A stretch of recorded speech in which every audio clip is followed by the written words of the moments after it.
Episode 145. Make time for a sexy marriage.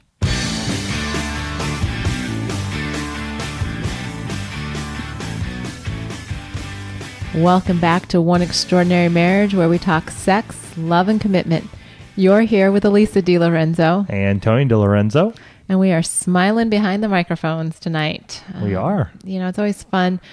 We do that intro every week, you guys, and yet every time we do it, it just puts a great big smile on our face.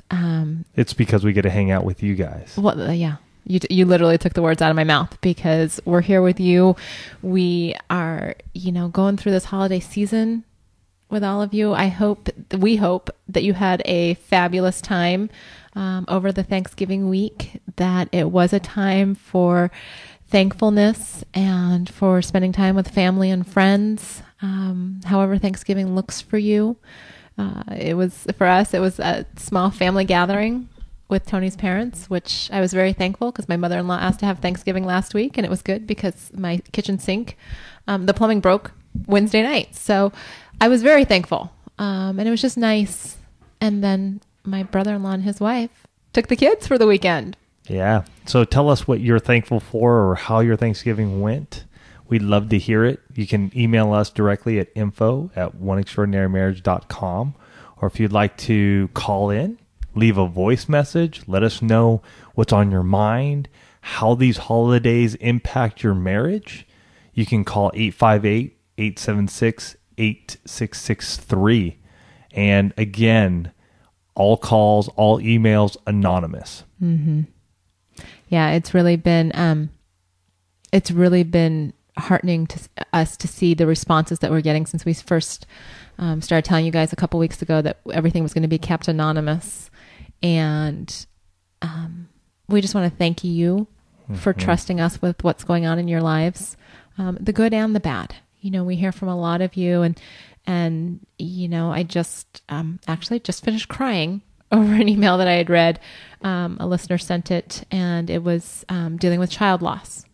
And we cry over your emails. We laugh over the ones where you share funny stories with us, and we grieve when things are not going well in your marriages. And so I want you to know that every message is received, and we take your privacy very seriously. And so we thank you for trusting us with what's going on. And we... Can I just say one thing too, folks? As we continue to grow, it's getting harder to email everybody back. And like Elisa said, we do get them all. We do read them. We talk about them. We pray over them. And then we do try to get back.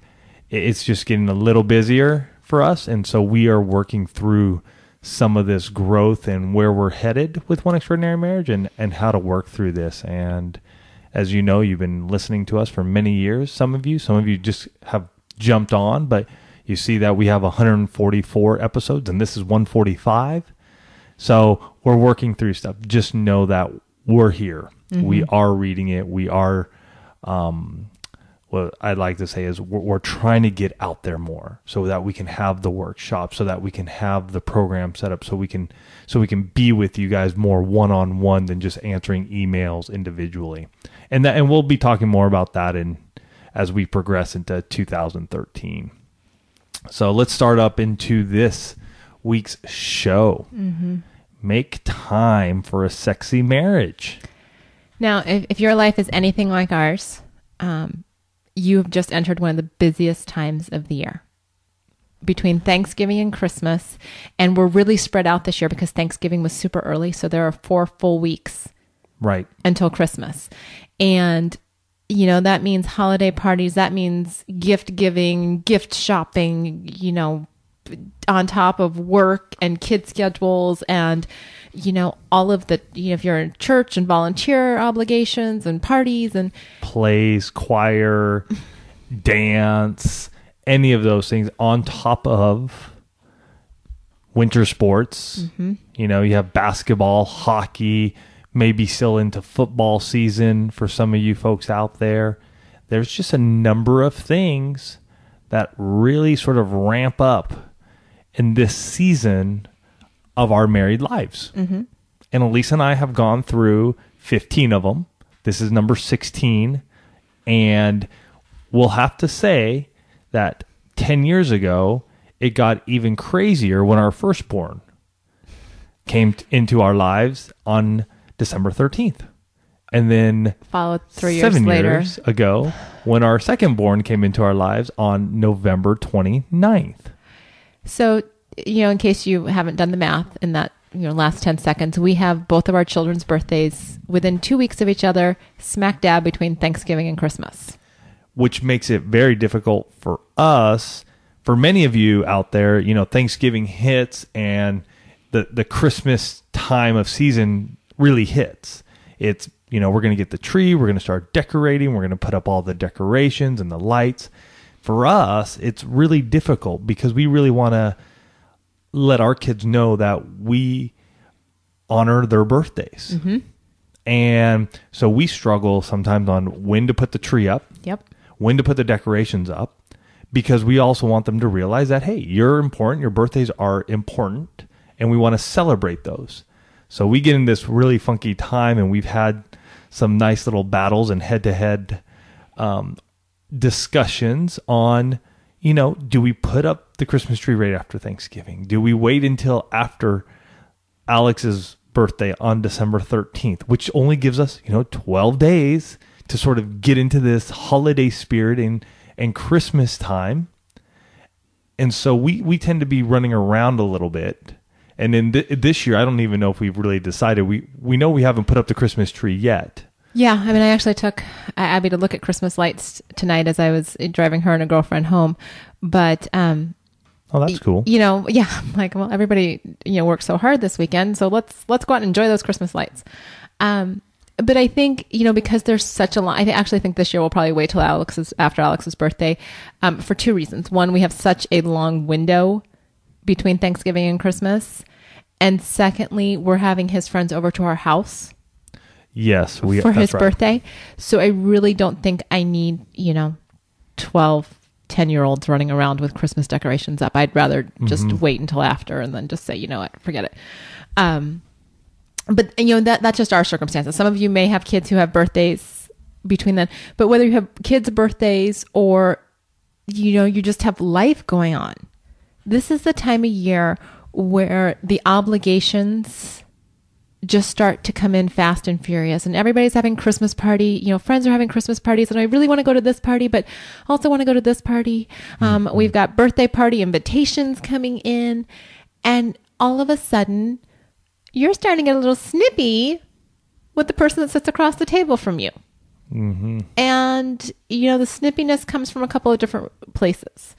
Sometimes it comes from too much to do and too little time to do it. Sometimes it comes from financial pressures coming this time of year where, you're just feeling like we've got too much Christmas and not enough money to do what we think we should be doing, kind of in that keeping up with the Joneses. And so we're feeling pressure from that. Sometimes it just comes from the fact that this is a stressful time of year. The other thing that Tony didn't mention when he was kind of talking about the kids' birthdays is that our son Andrew died on December 14th. So not only do we have, November 29th and December 13th, but we also have the loss of our son on December 14th, which it just, it'll be 8 years this year. It still puts me into a tailspin.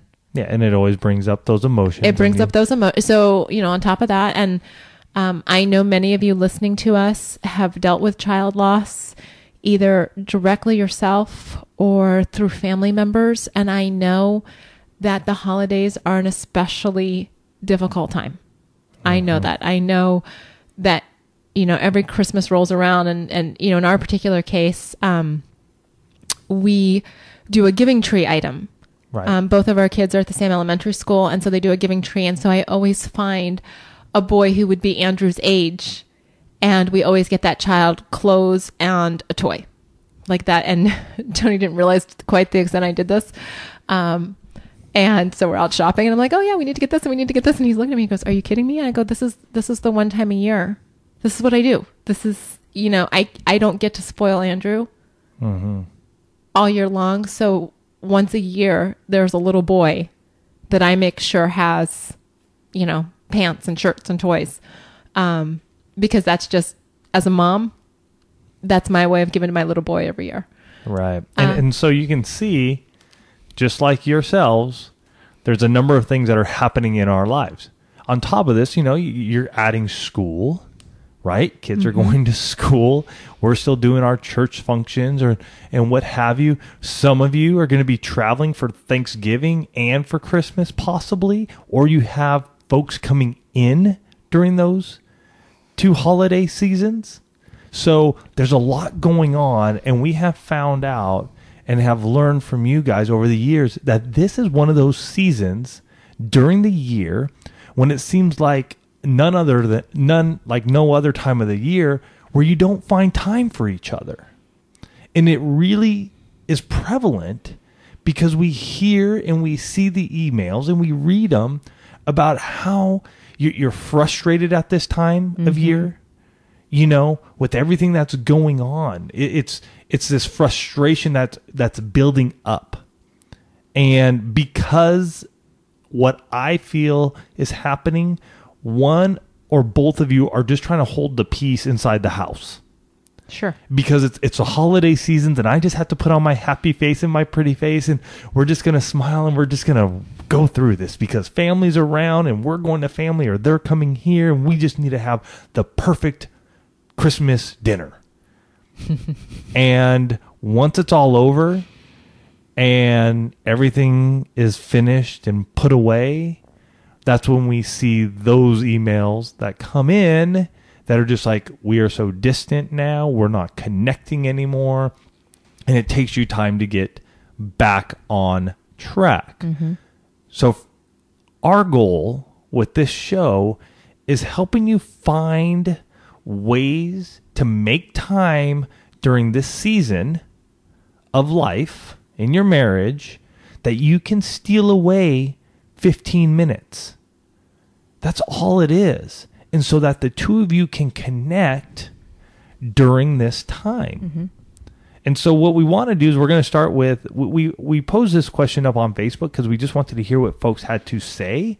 We have our own ideas of what's, the big obstacles, but we wanted to hear from you. So we have some obstacles that people told us about, and then we're going to talk about some of those solutions that you can use. And here's the biggest thing. Keep an open mind, and you gotta be flexible. You gotta be willing to try some new stuff. You gotta think outside of your own box sometimes. And I know it's hard because all of us, even Elisa and I included, will get into our habits and our ways, and we sometimes cannot see beyond our own nose because we've always done it this way. It hasn't ever worked any other way, and this is the only way it's going to happen. So we may be challenging you a little bit, and you may, when you first hear them, just go, oh, that wouldn't work for us because of this, this, and this.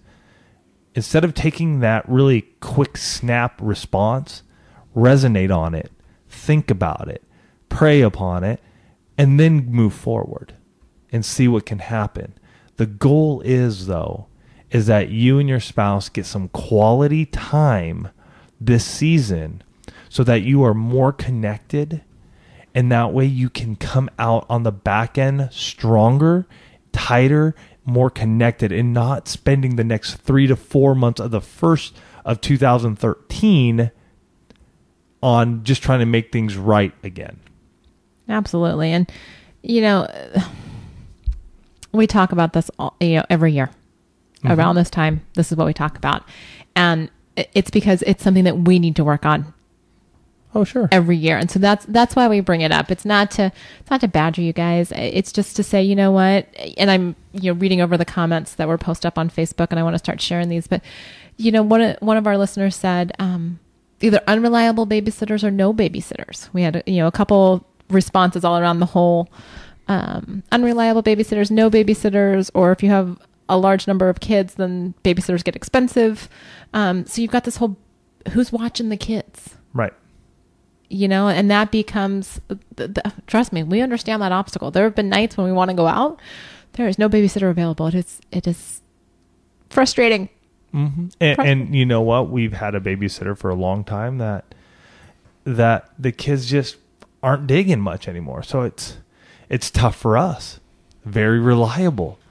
But at the same time, when we try to get out the door or we even mention this babysitter coming over, it's like everything just goes out the window. I mean, it's just unbelievable. And then we're trying to deal with 2 kids and trying to put out those fires, and we're starting to get frustrated. So, that takes us down now to 1, where we used to have 2 good ones. Mm-hmm. So we know that. And so we've also got folks where your schedules, somebody's working nights, somebody's working days, or mm-hmm. you've got, you've got self-employed families where, and we understand the self-employed where you get into the trap of always being on. Yeah. But when when you've got somebody working nights and somebody working days, then it's hard to find that, like, when are we both off at the same time? Mm-hmm. Type of deal. We also heard from a number of you that are homeschooling parents. Yes. And so, you've always got the kids around. You don't have that break during the day or at any given point in time because of that choice, which is an incredible choice. And my hats are off to homeschooling parents everywhere. I've thought about it every once in a while, and then I realized that I am not equipped with my current frame of mind and whatnot to be able to give that gift to my children. So hats off to all of you doing that. Let me see what else we've gotten here. A lot of you don't have family close by, and that kind of goes back to the babysitter thing. But when you're spread out, from work, when you're spread out from family, and so, commuting makes it prohibitive. Mm-hmm. And then just, the big thing is exhaustion. We are a tired society. If you ask anybody how they're doing on any given day, I can guarantee you that 9 times out of 10, they're going to say, I'm busy. That's what they're going to say. I'm busy. I'm busy. How you doing? Oh, I'm really busy. I'm so tired of hearing that. Tired. See, you're tired.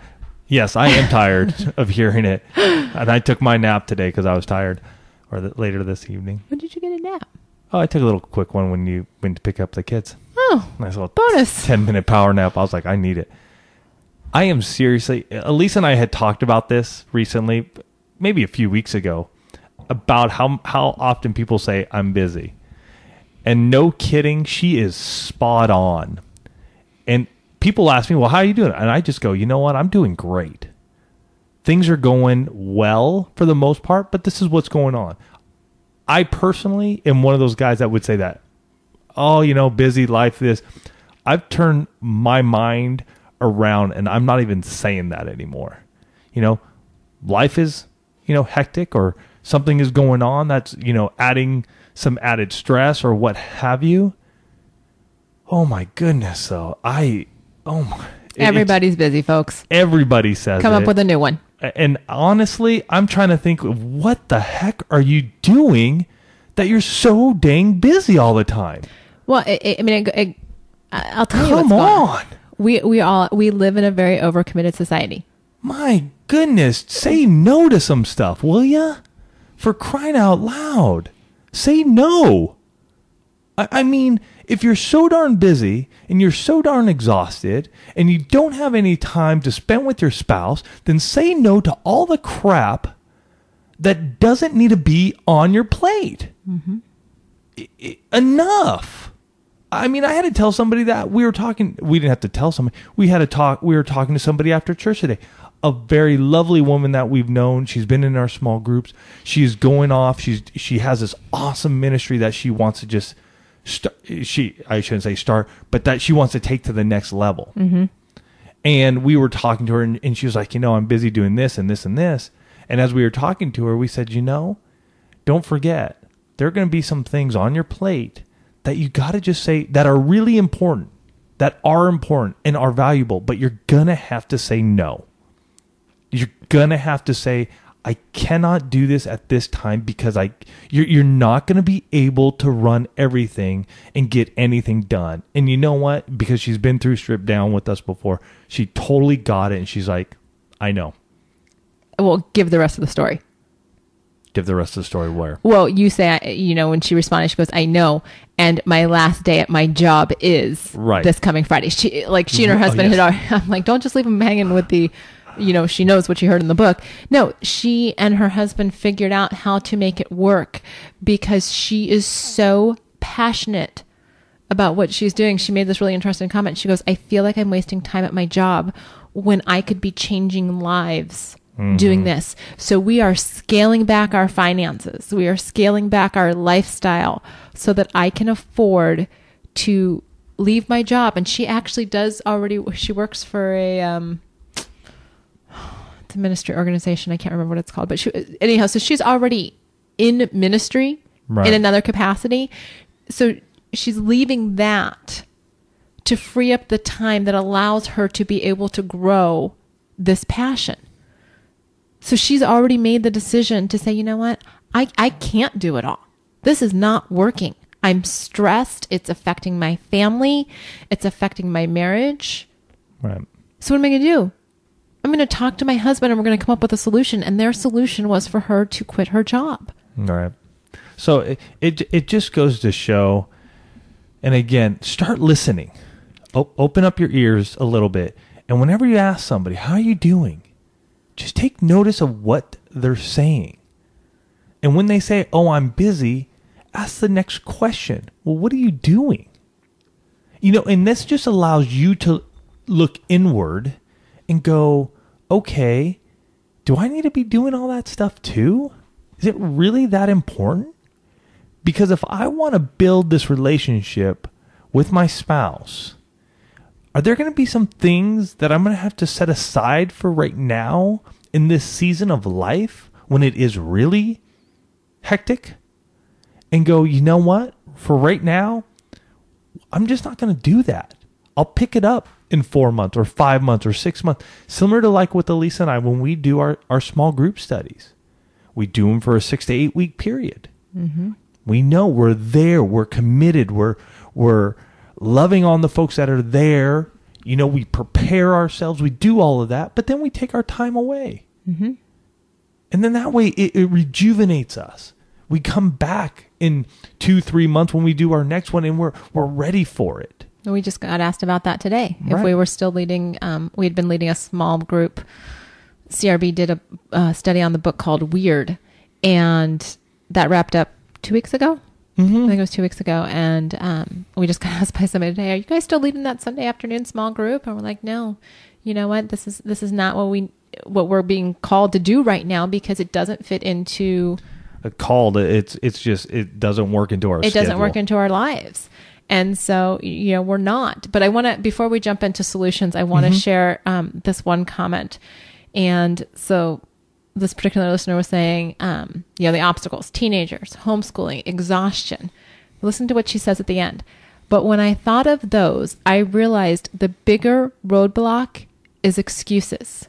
When we made the decision, we got much better at finding the time. Yeah. And I want to tell you, when we don't have time to do something, it's an excuse. Because when we really, really want to do something, you will always find the time. When something is a priority to you, you will find the time to get it done, to make it happen. And so what we're going to challenge you with some of these solutions is making time for a sexy marriage. Mm-hmm. Changing your mindset, especially for the next 4 to 5 weeks, which are, typically a much more stressful time, much more, like we already talked about, you have a lot more commitments. Everything gets amped up a little bit in the next 4 weeks between Thanksgiving and Christmas. Where are you finding the time for your marriage, for your spouse? Right. And I think the best place to start on this one, where I'd like to start, is a simple one. And it's one Elisa and I did years ago when our kids were younger. And we didn't go out that much, but we still wanted to have time together. And so what we would do is we would have dinner with the fam. Elisa and I just wouldn't eat a big dinner. Our goal was, let's get the kids to bed. Let's get them to sleep. And then she and I would put out a blanket on our living room floor. We would bust out the candles, and we'd make ourselves a nice dinner, and we would just sit there, and we would eat dinner together. And some nights it was, hey, whoever gets the first kid down, then you go and run and go grab us something to eat. And we'd have what we wanted to eat. And so that person, would run out, go grab the food, and come on back and set everything up. And it was a nice time for us just to hang out, talk, eat under the candlelights.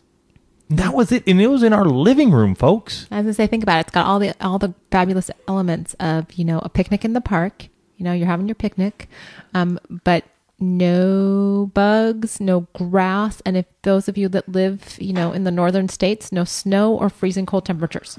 Well, and again, candlelight. Didn't have to deal with, getting a babysitter, paying for the sitter, all of that. We didn't have to deal with any of that. Mm-hmm. Now, the one downside to this, and it happened a number of times, and it does get aggravating, but we had to remember, why are we doing this, is when either one of them didn't want to go to sleep, or one of them didn't want to go to sleep. And so you're struggling with, okay, I want to do this with my spouse. Mm-hmm. I'm trying to get this done. I'm getting aggravated because my child doesn't want to go to sleep. Again, we've been there. And I will say for myself, what I just had to remember was, it doesn't matter if we eat at 8 o'clock or we eat at 9 o'clock. I mean, we usually get our kids started to bed earlier. We start them at 7, so we can usually be done by 7:30, 8. But I just would remember and just go, you know what? It's about spending the time with my wife. Mm-hmm. And so I'm going to have to just stay calm in this situation, spend the time with my child, make sure that they're asleep, and then we're going to do it. We're going to have our time together. And it worked. Again, yes, things come up with the kids getting up and this and that, but you just got to go, hey, son, daughter, back to bed. Get to bed. We'll take it. It wasn't always uninterrupted. The big thing we were looking at was, hey, can we get a 10, 15 minute chunk of time here? Mm-hmm. That's what our goal, 10 to 15 minutes. If we can get more than that, by all means, awesome. Well, we had a fabulous suggestion. We were talking to a friend this weekend, and she was talking about the fact that they sit down somewhere around 8 o'clock every night and, have a cup of coffee or a cup of tea together. Mm-hmm. And that's, it's kind of their code word for it's time to turn off the computers. It's time to spend time together. And so, one or the other will say, are you ready for a cup of tea? Yes. And I think that is awesome as well. Not only is it code word for it's time to shut down all the other stuff and focus on us, but you have this time. I mean, think about it. There's a reason there's a Starbucks on every corner. People love to sit down all over their hot drinks, coffee, tea. I mean, make it iced, whatever works for you. But everything's put away and it's just the two of you having a conversation. It costs you nothing. Right. And again, when we're bringing these things up, I'm not saying you got to do it every day. I mean, if you can do that, just with what Elisa was saying, with having a coffee or tea together once a week for 15 minutes, think about the connection you can have. Think about that time when you go, you know what? We're going to just pick up our drinks. We're going to just sit across from each other and we're going to just talk for a little bit. What's happening right now? Mm-hmm. What are we doing? And that could be in the evening after the kids go to bed. It could be in the morning, maybe one morning a week. You guys just decide, you know what? The house gets going about 6. We're going to get up at 5:30. Mm-hmm. We're going to roll out of bed. We're going to get our coffee going. We're going to sit down together. We're going to pray together. We're going to bust out our Bible or Jesus Calling together. And we're going to just hang out. Okay? I think a lot of us think, and don't get me wrong, this was my way of thinking for a long time, was that this had to be done daily. Like I had to constantly, I would have to do this daily. Find those moments when you can do it. Key is, you're going to have to bust out those calendars and put it on the calendar if you haven't been able to make this happen. It is the one area where couples falter over and over and over. And you've heard us say it over and over and over, and I will continue to say it. You need to put these times down in your calendar and make them a priority. Elisa and I, we don't have this night on the podcast down on the calendar. You know why? Because it's a habit. It does not matter what is going on. It is happening for our well-being and for your well-being. It is happening. It is on our calendar. Between 8 and 9 o'clock, Sunday or Monday night, we are here. We are going to do it. During the week, there are other times, though, when we'll bust out our calendars and we'll start asking each other, hey, what do you have going on this day? What do you have going on that day? I have an opening here. Can we just, spend 15, 20 minutes together and just talk about some things that are going on so we can just relax? So make sure you don't discount that. Well, and we had dinner with another friend a couple earlier Thanksgiving week, and she was saying that she and her husband have made a decision. They are self-employed. They have a couple of different businesses, and they've made a decision that business stops at 6 p.m. And she was telling us how tough that has been for her. Right. I mean, it's a huge shift for the two of them because they have, their kids are a little bit older, so they don't quite have the whole, bedtime routine thing. And so they've been able to work into the evening. And so for her and her husband to make this decision that, you know what, there is no emergency. There is nothing so important that we have to work on it after 6 p.m. And I'm not saying that's going to work for everybody. I mean, Tony and I, when she said that, I think we both kind of had a little mini panic attack going, whoa.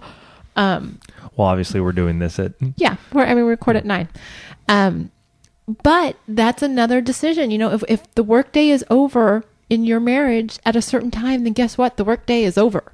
But now keep in mind, they talked about it and mutually agreed to do that, so that it's not a tug on either one of them.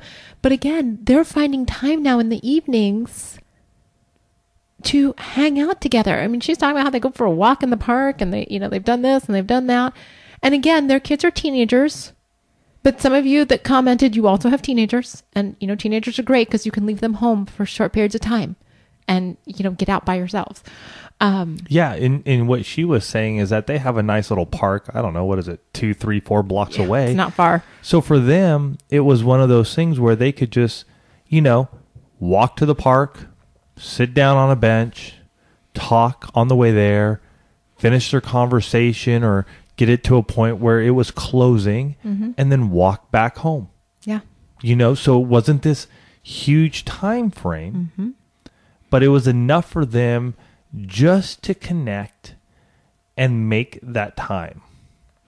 Another, so Friday night, Tony and I met Michelle, the food passionista, at this business conference that we went to the first weekend in October this year.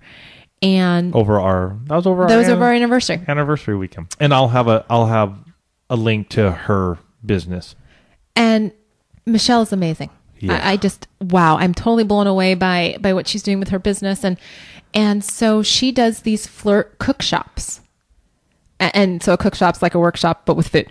And so... with lots of good food. Lots of amazing food. So she comes and Michelle, I know you're listening. I'm going to apologize. I don't remember what all the letters in flirt stand for, but it's this fabulous acronym, dealing with, learning new recipes and identifying your strengths. And I don't remember the other letters, but it's really cute because the flirt stands for something. And I'm looking at my flirt cook shop recipes. And so basically it's a relationship cooking workshop all done in your own kitchen. She brings all the food because you've already had a consultation with her.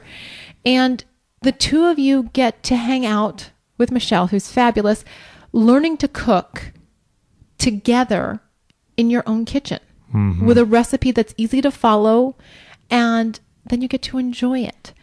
And so this was kind of one of those outside the box things for us where, it's very funny for us to be on the receiving end of relationship education, because usually we're the ones, giving it. You guys know, you listen to us.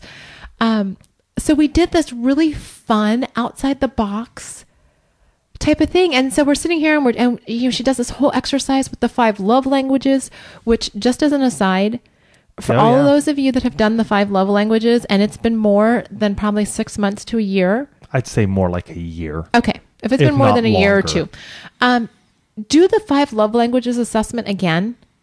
And the reason I say that is because Tony and I must have done it probably 5 years ago. I think we did 5 years ago. Yeah. Give or take. And so, we've been living in this, I am words of affirmation and Tony is acts of service. That's our love language, blah, blah, blah. It is set in stone. Right. And so she brings this, this is part of the workshop. And so we do the 5 love languages again, which is just kind of, again, one of those little things that you could sit down and do and just talk about your answers. Right. Again, just time to communicate and reconnect with one another. Turns out that some of our love languages have kind of shifted around in the last 5 years. Kind of, they have. I all of a sudden have... Yours is both words of affirmation and quality time.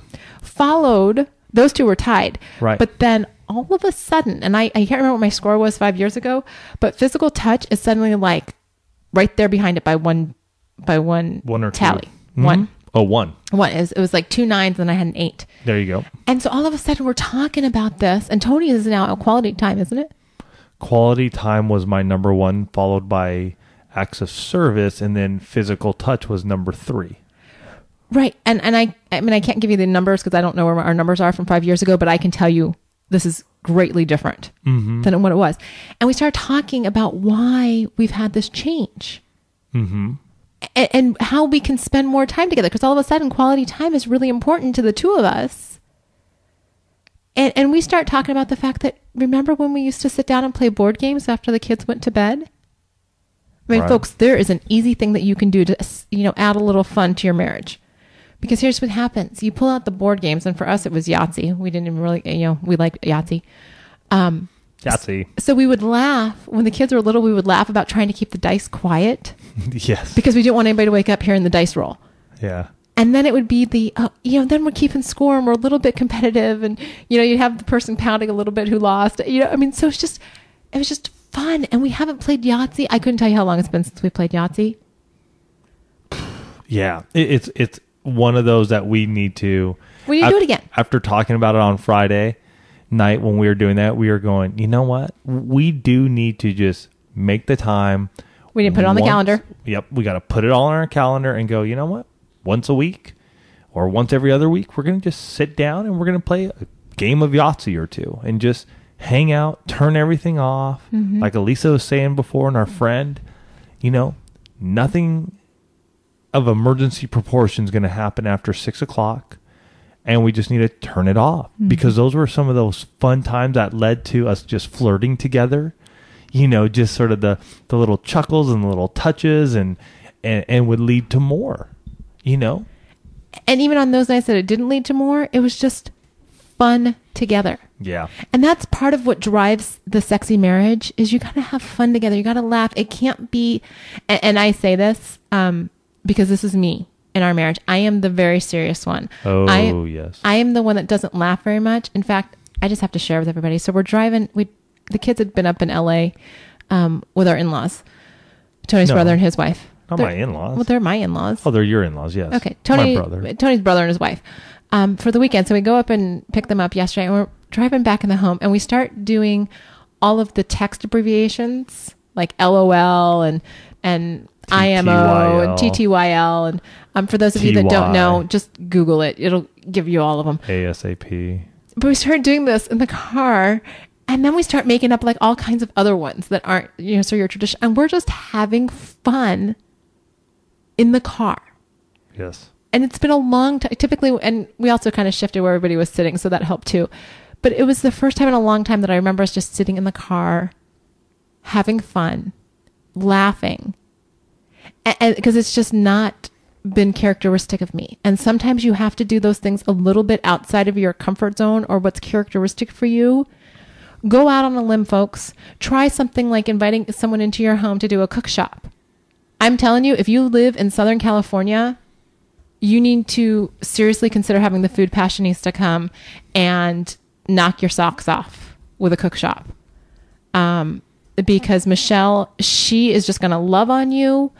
And the recipes, it's like all stuff that you'd get at the regular grocery store. Like, she didn't bring anything into our home. She got it all from Trader Joe's. Right. But what I'm saying is she didn't bring anything into our home that I'd never seen before. Yeah, we are going to be doing a lot with Michelle in 2013. We were already talking to her about doing some stuff with us.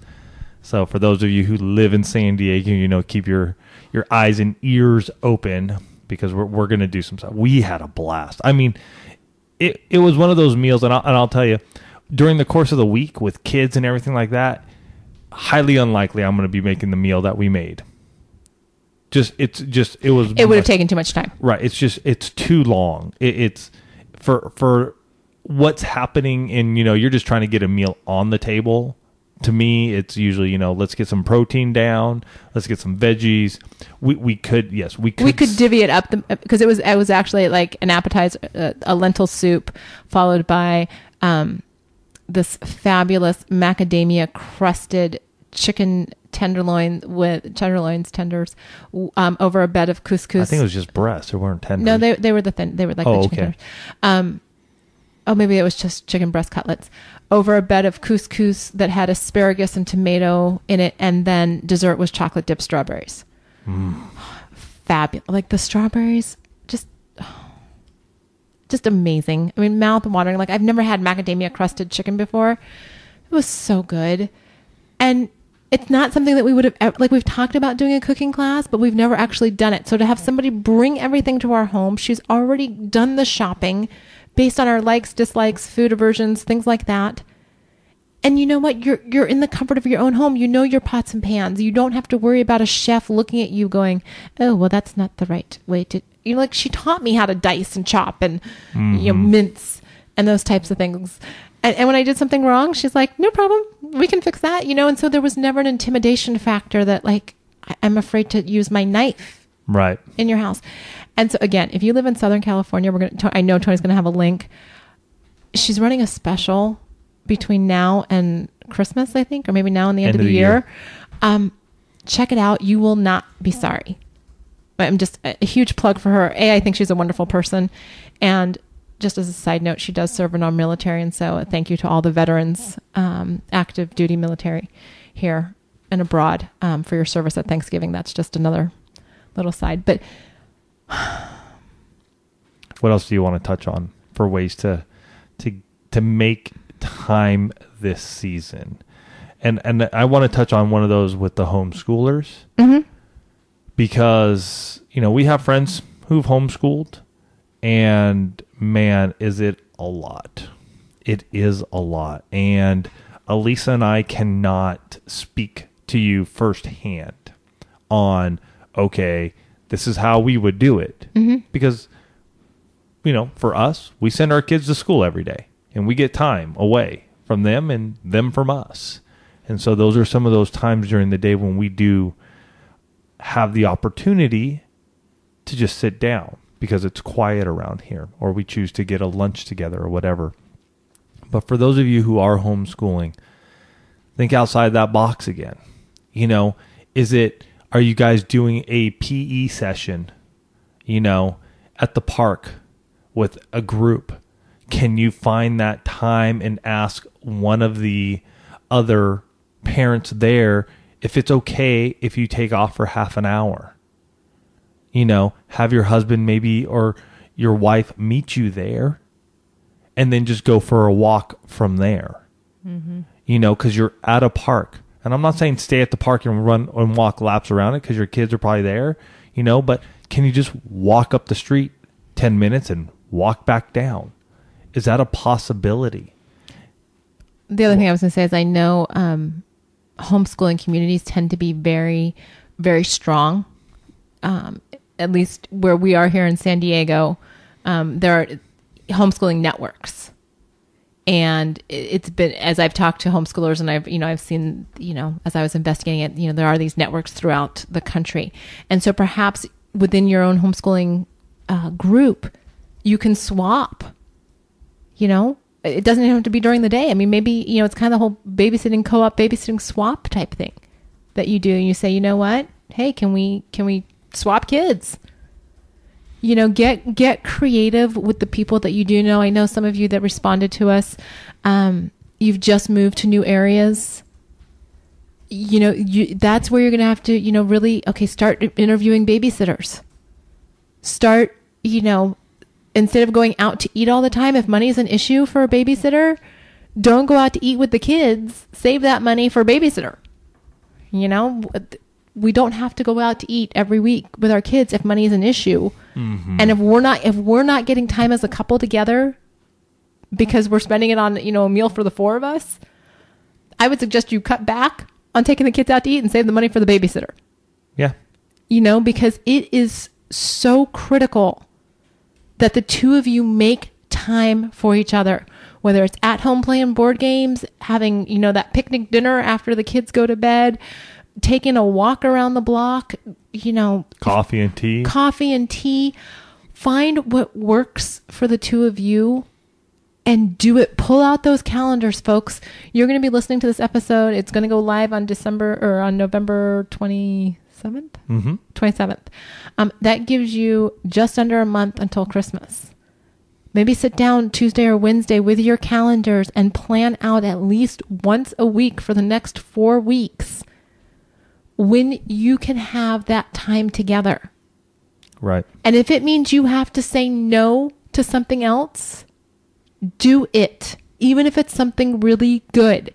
Your marriage will come out much stronger after the holidays and heading into 2013 if you say no to the good stuff and yes to your spouse than if you get those priorities reversed and you do it the other way around. Because then you're heading into 2013 going, well, that was kind of a stinky holiday. We fought, we bickered, we did it. Change your priorities, folks. Find the time. Your marriage needs you to make each other a priority this holiday season. Yep. And I'm going to totally back Elise on that. 4 times. That's 15 minutes each time. That's 1 hour. 1 hour in the next 30 days to connect. Quality time connecting with each other. Each and every one of us has 168 hours a week. 168 hours. We're talking about grabbing 15 minutes and making that some quality time together. So that way, when you come through this time, this season, you're going to be smiling at the end. You're going to be smiling going, you know what? Those are some good times. And yeah, we had some rough times in there and they're, with family members and kids and meals and this and that. We all face those. We all do. But I'll tell you, the more and more that Elisa and I spend quality time together, those tough times, I don't remember them much anymore. I remember those good times because we make sure that we spend them together. You guys have a fantastic week. Again, you want to reach out to us. info@oneextraordinarymarriage.com, or you can call us at 858-876-5663. If you'd love to sign up for our free newsletter where you can get more information on intimacy, romance, and passion, we also give you our 77 questions to get the conversation started, which is a great way to spend this time, asking some really good questions about each other, plus the 3 Kinds of Sex audio program.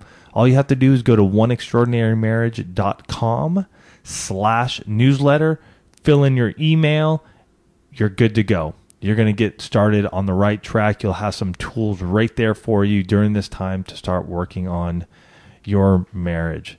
We love you guys, and we hope that you have a fantastic week.